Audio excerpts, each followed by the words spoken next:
Senior Director of Marketing for Borderless Networks at Cisco. Just a little bit of a background. I've been at Cisco for 5 years, out of which 2 in the US and 3 in Israel.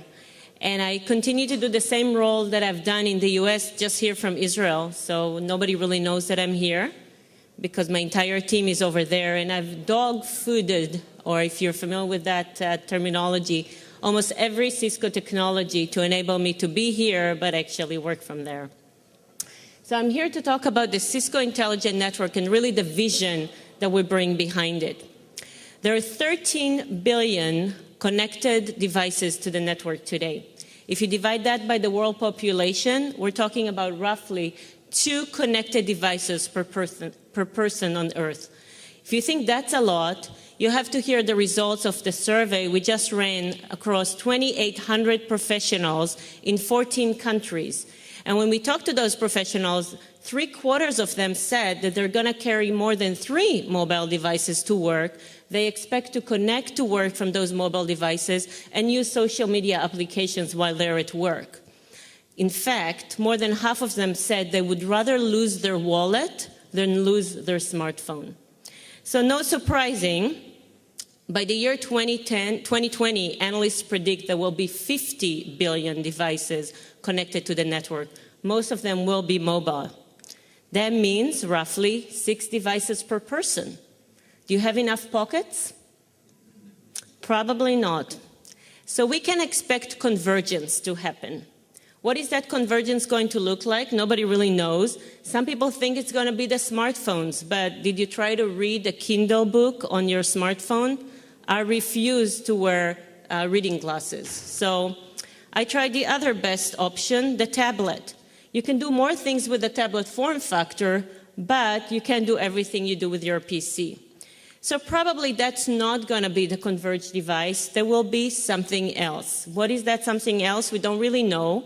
Maybe it will be a wearable device, maybe a wristwatch that will have access to all your information, and we will have a high-definition projection system that can turn any surface into a screen. So I can have my virtual keyboard, and I will be able to project all of my workspace and share information and work with other people. That's an option, but opportunities for you to really invent other possibilities. Let's talk about applications. Today, there are 500,000 applications out there. Mobile devices are driving more and more application creativity. By next year, there will be 1.5 million applications out there. Applications create a lot of data and content. By year 2015, analysts predict there will be 1 zettabyte of data traversing the network in that year. Who knows what a zettabyte? Anyone? I mean, a lot. I Googled it. 21 zeros after the 1. That's a lot of content. And it's not humanly possible to really be able to process all this content and make use of it. If you heard Beth this morning, she said that if every engine starts tweeting, we're going to generate so much information. What are we going to do with it? So we need to process it to be more effective, more creative, more efficient with the way we do things. So who can help us? There is a definite need to some sort of digital assistance to process all that data, make it very useful. Anyone knows a digital assistant? Nobody. I met one. Thank you, Siri. I met one in December when we got the new iPhone 4S for my daughter for Hanukkah. So I was introduced to Siri, wonderful personal digital assistant. Why is it wonderful? Because it uses a natural language to create queries. It has processing capabilities, and it can access the data on the mobile device. So my daughter makes very sophisticated queries to her Siri, like, do I need an umbrella tomorrow? Or can you text Dad that I'm late from school? But what if we could do much more than that, and obviously in the future we will be able to, and ask our digital assistant to find me the numbers from last quarter, sort them by region, correlate that with the competition, and provide a report that tells us what are the highlight the areas of improvement. Now that will be a digital assistant that will allow us to be more effective and efficient with the way we do things. So mobile devices, many applications, lots of data. Here comes more data. sensors. We're all familiar with sensors. Everyone who tried to shoplift in your life, you're probably been encountered to a sensor. But typically we see sensors in industrial environment where the sensors provide information that provide better efficiency to processes. We all are familiar with sensors in our car.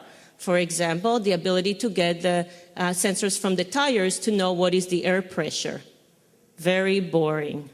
But what if the sensors could do more than that? What if they could get information from the road and tell us not to take a certain route because there is an accident there and we will be much faster if we go somewhere else? What if the sensors can tell us an ambulance is coming before we even hear it so we can pull to the side? So sensors can really make our daily lives more efficient, and it can drive innovation. It can save life. What if the sensor can tell me that I'm too tired by monitoring my brain waves and I shouldn't be driving right now, or that I had just a little bit too much to drink and I should pull to the side and not drive? Or maybe that you forgot to call your wife. So that's another possibility. Next comes video. Video is another source of a lot of additional content and a lot of traffic on the networks. So we all use video. We use video all the time. We're in love with videos. Typically, we find video in a business environment in the form of expert systems.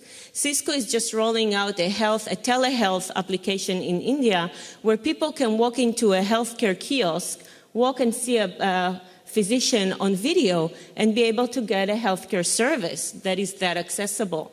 We see some banks in the US who are starting to roll out expert meetings with the experts around investments or other types of questions when the experts are not in the same branch, so you can meet with them over telepresence.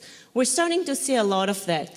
But what if we took it one step further and instead of just having video conferencing meetings, we could build virtual teams based on expertise, location, and availability and start building those teams as we need them to form a workspace or a shared environment to working together. That's where video can really bring people from many, many locations, and we can even build translation system into the system so even language is not a barrier anymore. And I'm an example. I live here, my team is in the US, all around the US. It's more efficient in use of resources, it's more secure, and with some specific verticals like financials or like healthcare, it helps to drive compliance. So virtual desktops are definitely coming. But why stop there? Why won't we take it one step further and have completely virtual working environment, where companies will not own any real estate, but instead will build meetings and working teams as needed, rent the right location, download the desktop or the workspace environment, and start to collaborate this way. So let's not stop with virtual desktops. I covered a lot of things: mobile devices, applications, cloud, video, sensors. All these bits and pieces and elements already exist today in some form. But what is the challenge? Why can't we see it all coming together to a much more efficient working environment? The bottleneck resides in the IT department. It's not that they don't want to do it, but if you ask Gartner will tell you that IT organizations spend 80% of their time just keeping the lights on, meaning installing your antivirus, fixing your laptop, setting up the basic operating environment. They don't have that much bandwidth left to bring it all together and really drive the efficiencies that I gave you as an example. This is where we come into the picture, and that's the role of the intelligent network. It's really about bringing together, not traditionally like we used to connect the branches to the headquarters to the data center with a network. It's really much more than that. It's connecting mobile devices that people bring from their homes to applications that reside either in the branch headquarters or in the cloud, and build effective working environments, or what we call immersive collaboration, that brings it all together. Some of the challenges we just heard on the previous panel: bandwidth, where do we put the caching? How do we look at the application, the deep packet inspection, and know who is the user who's tying to which application, doing what type of activity, so we can better secure it, or better accelerate it, or deliver a better quality of experience. All of it, all this intelligence, all this processing, your digital assistants, all of it can reside in the network, and the network will bring it all together. And that's the vision behind the Cisco Intelligent Network and the Borderless Network. It's about connecting anyone, anywhere, over any device, at any time, securely, reliably, and seamlessly. And the network will take care of the rest, the security, the quality, and the processing, and bringing it all together. Let me give you a quick example. I want you to meet Jane. She's a doctor, and, well, she's a model. Her name is not really Jane. She's not really a doctor, but you get the idea. The example is actually real. Jane gets a CS. CS is a tablet from Cisco, an enterprise tablet from Cisco that is secure and allows her to look at all the resources in her organization. She can also look at all of the patient's records and know who she's going to see next, what are the issues that patients have. And that is a consolidated device that all the medical staff have to access patients' information. We found out that 60% of doctors said that having such a consolidated digital interface to all the patients' records will help them save 60% of the errors made. My mother just had a surgery on Thursday, a hip replacement, and I was really nervous that A, they're going to operate the wrong leg, and B, they're going to give her the wrong antibiotics because she's allergic to some of them. That will be really reassuring to know that all the doctors have a device like that and they don't need to interpret other people's handwriting because we know doctors don't have the best handwriting. And that will help save a lot of the errors. So once Jane did that, she really needs a cup of coffee before she's going to have a surgery. So she walks across the street to the coffee store, she grabs her CS, and because she has the AnyConnect secure client on her CS, she is still connected to the hospital. So other medical staff, like nurses, can see where Jane is, and they can tell her that her patient, Erica Tran, is ready for the surgery. So when she gets that information, first of all, just doing that will save an hour a day to nurses.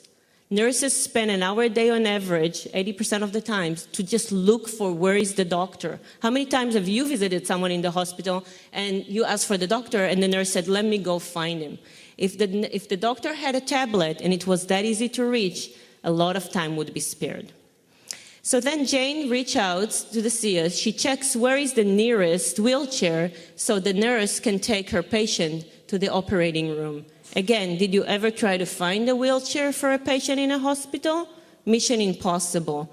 One of our customers told us they were able to save $300,000 a year just by tracking all those wheelchairs with RFID and have access to them. So imagine the savings if you can reserve a chair that is the nearest one to the patient. So Jane has to go and do a surgery, and she decides to refresh her memory with the patient's records. But she can't access those records. Why is that? Because Cisco implemented a policy manager, the identity services engine, that found out that Jane is not located in the hospital building. She's outside. And there is a policy that protects patients' records and not allowing access to them when the doctor or any medical staff is outside of the hospital. So Jane needs to move back across the street into the hospital to be able to access the patient's record. So this just gives you a little bit of the flavor on how the intelligent network can really drive a lot of creativity, a lot of efficiency into processes that we're just used to accept as being inefficient, as well as potentially save life, correct errors, etc. So what is the future? I don't really know. You're probably working on inventing some of those devices. Wouldn't it be nice if we had a wristwatch like that? We could put it in the morning, get into our car, get information on where is our next meeting, what is the best way to drive to that meeting. At the same time, ask for our personal digital assistants to process some data for us for our next meeting, then get into that place, meet people locally, meet people virtually, download our desktop and our workspace, and interact with a very productive meeting across the world with no boundaries. So that is our vision. Cisco is not the company to invent the next very cool gadget, but we're definitely the company that brings it all together and enable those types of dreams for all of us.